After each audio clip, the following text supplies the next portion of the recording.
इनको ऐसे कंटेंट पर ताली नहीं, तमाचा मिलना चाहिए। तमाचा सभ्यता का, समाज का, संस्कार का, संस्कृति का, सरोकार का, सुविचार का, बोलने के अधिकार का। अरे भाई साहब, बोलने का अधिकार मिला है, बेशर्मी का नहीं, बदतमीजी का नहीं, अश्लीलता का नहीं, फुहड़ता का नहीं। मतलब काले कमरे में काला पर्दा लगाकर अगर आप गाली देते हैं तो वो डार्क कॉमेडी नहीं है।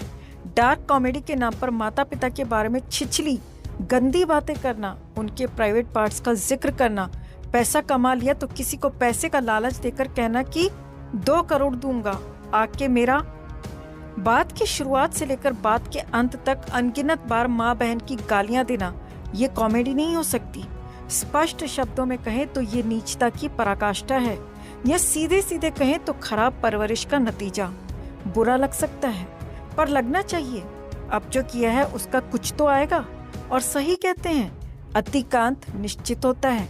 वरना जिस देश में क्रिकेट और कोविड को छोड़कर विरले कोई ऐसा मुद्दा हो जिसमें हर उम्र, हर धर्म, हर वर्ग का आदमी एक सुर में सुर मिलाए, उस देश में आज पूरा देश एक साथ शटअप इन सबको कह रहा है। ये जो काला पर्दा लगाकर काले कमरे में गाली दे देकर डार्क ह्यूमर का जिक्र कर रहे हैं और ही कर रहे हैं, उनको समूचा देश कह रहा है शट अप।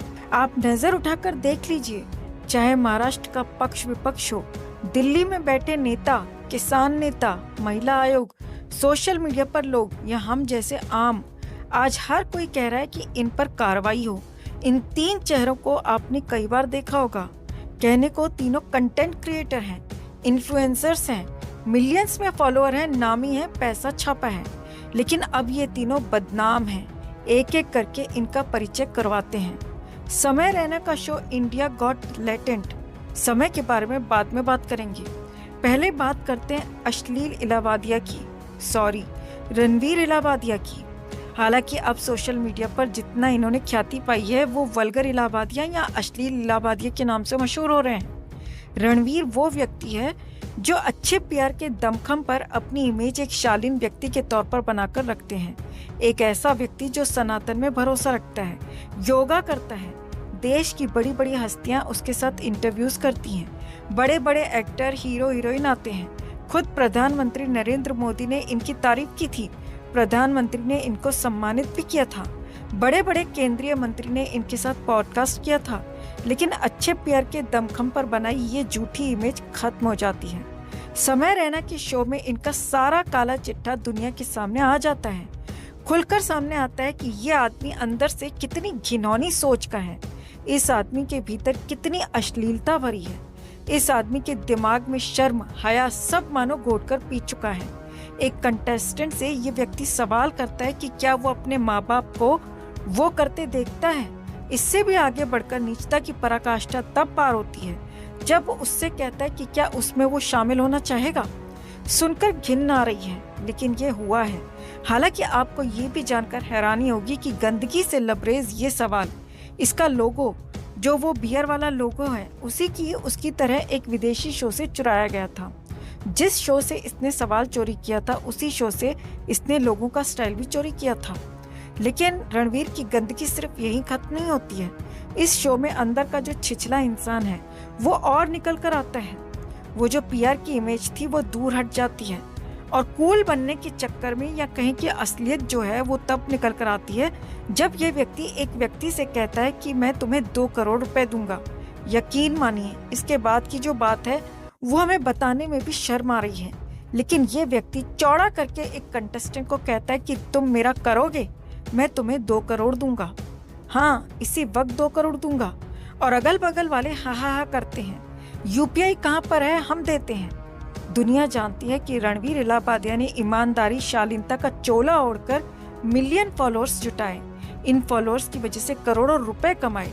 पैसे इसके हैं, जहां मर्जी चाहे खर्च करें। लेकिन खर्च करने का ये तरीका, यकीन मानिए, आज प्रधानमंत्री नरेंद्र मोदी भी अगर रणवीर के इस वीडियो को देख रहे होंगे तो असहज हो रहे होंगे, सोच रहे होंगे किसको इतना सम्मान दे दिया। रणवीर की माताजी, उन्होंने एक पॉडकास्ट में कहा कि वैसे माँ बाप का जिक्र करना सही बात नहीं है, हम खुद इस बात को लेकर इनकी माताजी से क्षमा प्रार्थी हैं। लेकिन क्योंकि इन्होंने अपने माता पिता का जिक्र करते ही अपने अंदर के असली इंसान का परिचय दिया है, इसलिए इनकी माताजी की बात को कोट कर रहे हैं। रणवीर इलाहाबादिया की माताजी ने एक पॉडकास्ट में बताया कि उन्होंने अपने बेटे को बड़े अच्छे संस्कार दिए हैं, अच्छे सरोकार दिए हैं, अच्छी परवरिश की है।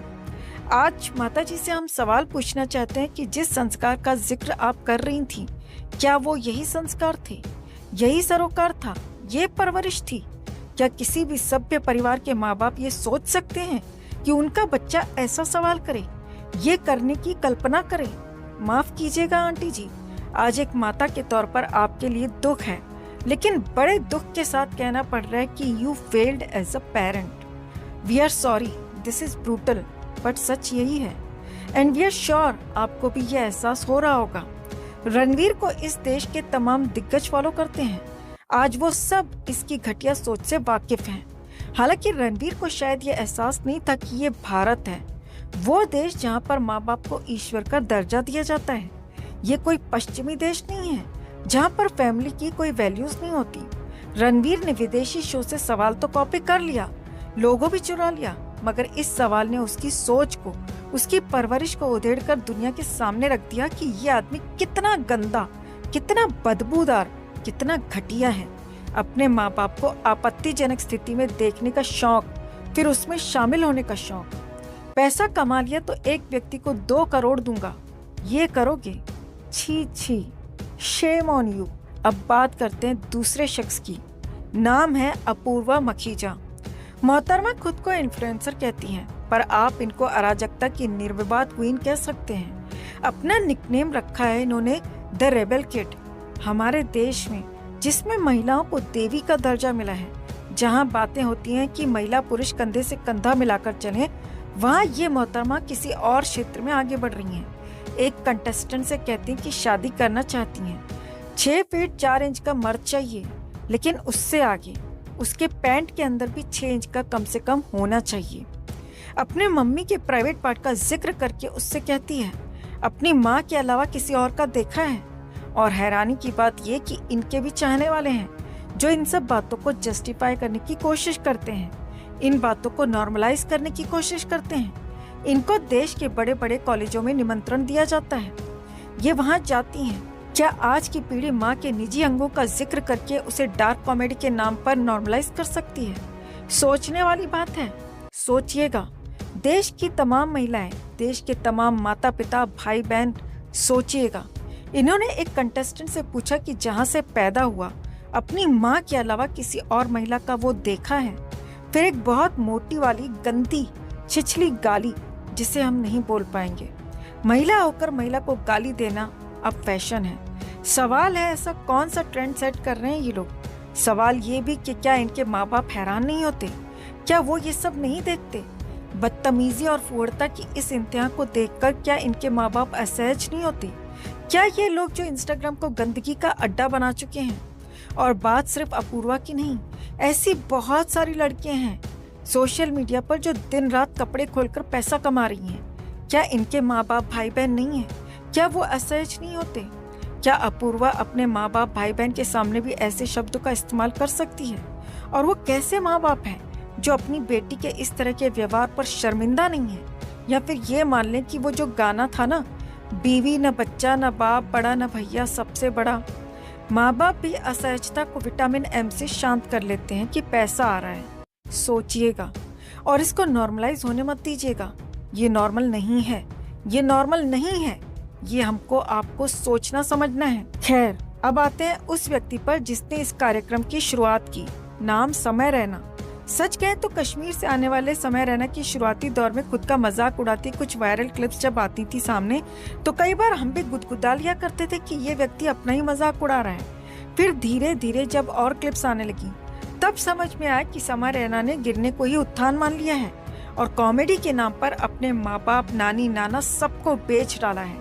इसी शो में, इसी कार्यक्रम में समय रैना कहते हैं कि कोई मेरे शो में अगर PORN शूट कर दे तो मजा आ जाएगा, इंटरनेट फट जाएगा। हालांकि समय को लेकर बहुत सारे लोगों का मानना है कि ये जो घटना हो, ये जो पूरा विवाद हो रहा है, इससे समय को नुकसान नहीं होगा। वो कहावत नहीं है, नंगा नहाएगा क्या, निचोड़ेगा क्या। समय यही करते आए हैं, वही कर रहे हैं, इसीलिए लोग हैरान नहीं हैं। लेकिन आपको ये बात जानकर हैरानी होगी कि समय रैना के पिता राजेश रैना जी इस देश के प्रतिष्ठित पत्रकार हैं। उनके पढ़ाए सिखाए बहुत सारे लड़के आज देश के बड़े बड़े चैनलों में बड़े पत्रकार हैं। लोकतंत्र के चौथे स्तंभ रहने वाले राजेश रैना जी के सुपुत्र जो हैं, क्या उसको देखकर उनको आज अपने बेटे पर शर्मिंदगी नहीं हो रही? समाज को सही दिशा देने वाले राजेश सर, अगर आज ये वीडियो आप तक पहुंची है, आप इसे देख रहे हैं, तो एक सवाल हमारा आपसे है कि अमिताभ बच्चन के सामने बैठने पर आपको जो गर्व की अनुभूति हो रही थी, आज क्या मन में सवाल नहीं आ रहा कि परवरिश में कहीं कमी रह गई? आपका बेटा जैसा है ना सर, वैसा कोई भी बाप अपने बेटे को नहीं बनाना चाहता।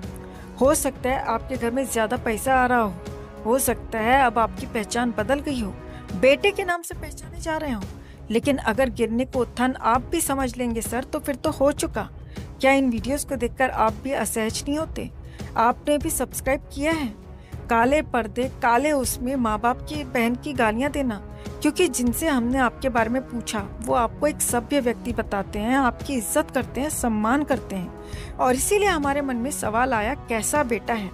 बेटे के मुंह से बगैर गाली कोई शब्द नहीं निकलता सर। बहन की गाली तो तकिया कलाम है।